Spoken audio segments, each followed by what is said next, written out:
Yeah, we're still very young when it started, so probably weren't that useful at first.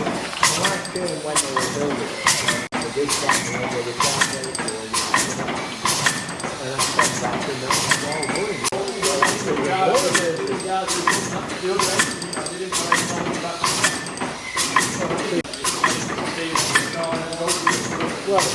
yeah, but it's not that good.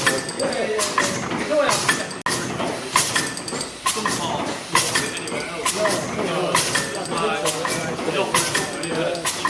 Well, then you've got it's still needs fine tunes as well. So you can watch it going and it's actually.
Well, we had a factory in Goodwood, so there we are now.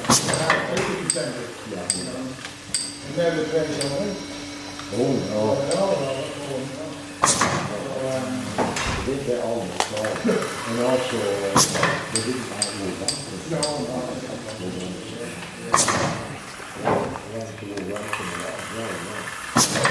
Anyway, all right, yeah.